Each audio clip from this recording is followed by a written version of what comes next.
Today I'm going to make something for my keto-friendly, gluten-free friendly, grain-free friendly fans out there. The Keto Burrito.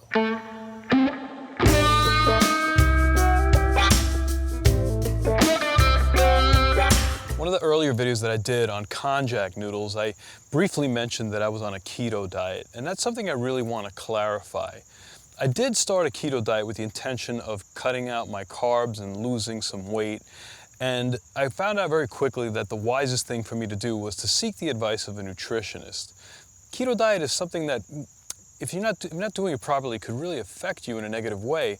You're going to increase your fat intake tremendously, and you're going to have to do a balance of fat, protein, and carbohydrates. And if you don't have that right, you can really throw your body off. So if you're going to do a diet like that, really seek someone who's a professional. I started out trying to not have any carbs, and ultimately that led to me not eating any grains.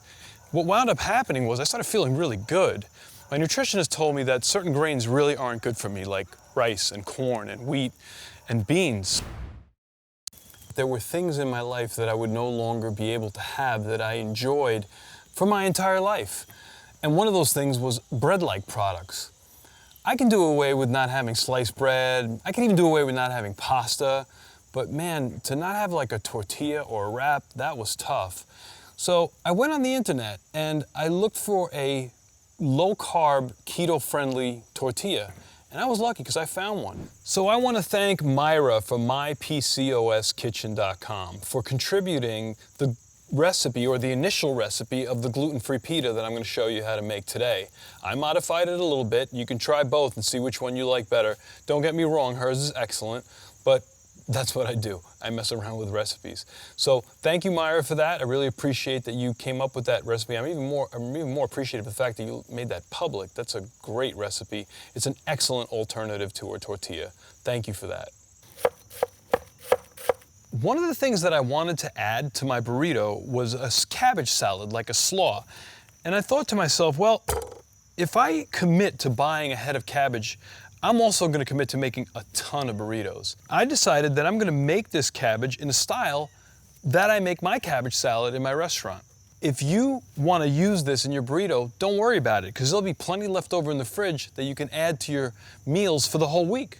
If you have a sharp knife and you know how to use a knife, this should be a piece of cake. All you really need to do is cut the cabbage in half and then just slice.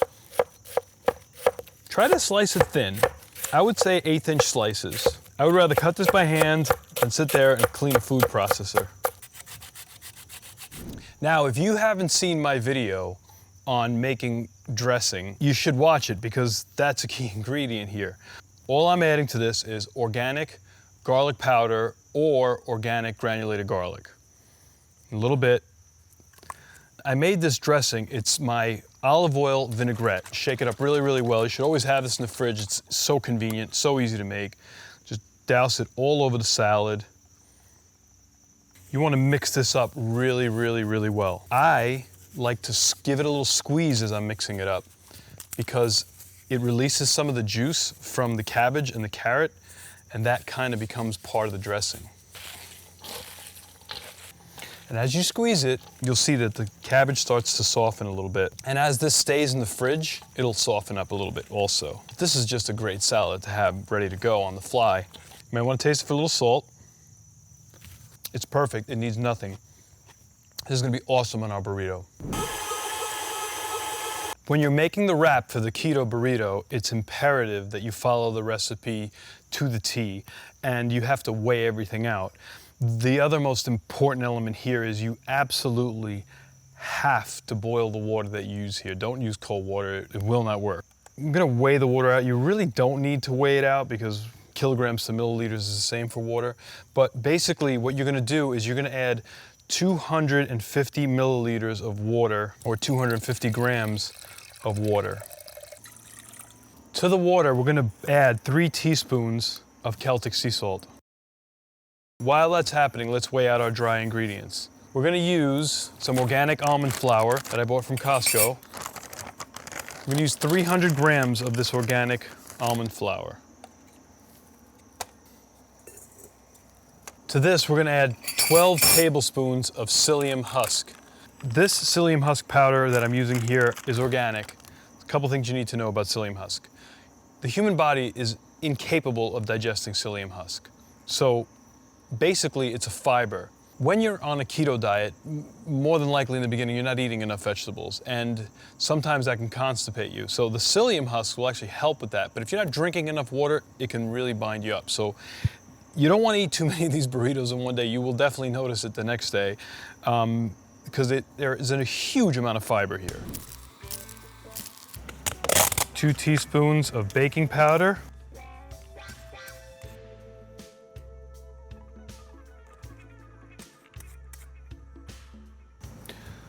And 2 teaspoons of xanthan gum.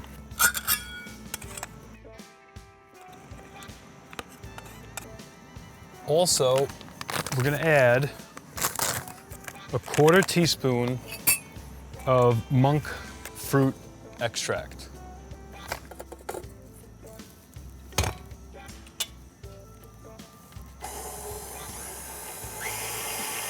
Now we're gonna separate 8 egg whites.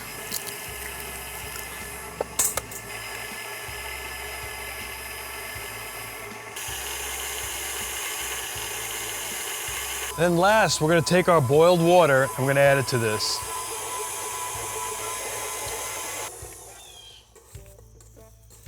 You may have to stir it down a little bit. There you go. I add a 1/4 cup of hemp seed in there to give it a little texture. And I continue to mix it.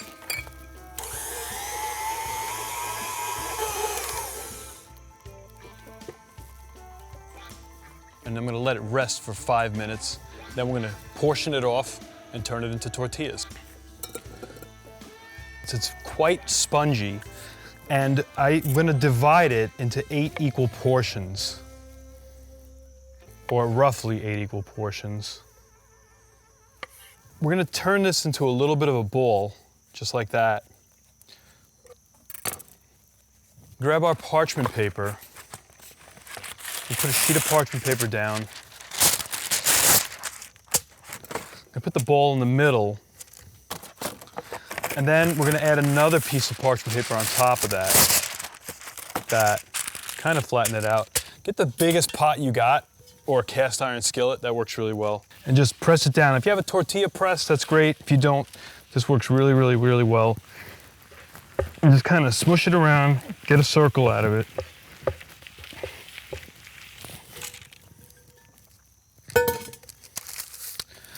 Basically, you're gonna make 8 of these. And I pop these right in the freezer. When I need one, I just pull one out, fry it right up. It takes 2 seconds. It's great.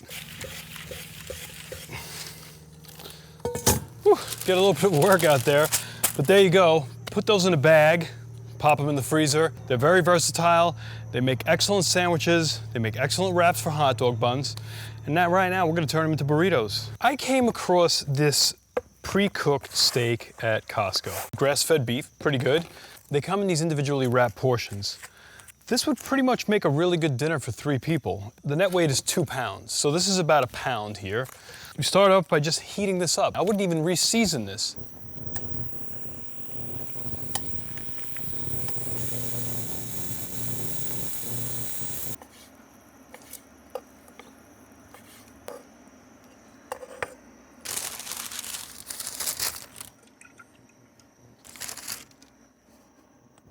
You just want them to kind of brown on both sides. If they dry out, they get kind of crumbly. I make my own sour cream, which is something you can add. You can add cheese. You can add this fresh organic salsa. You can add this salsa that's in a jar that Costco makes.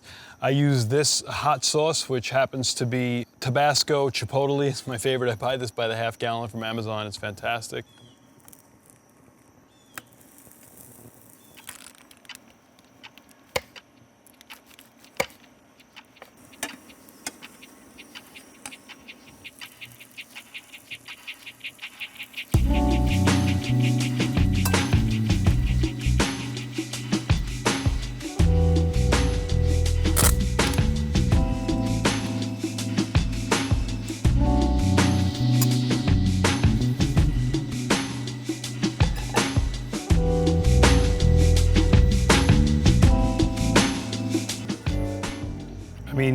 For something that has no gluten in it, no flour, this holds up remarkably well.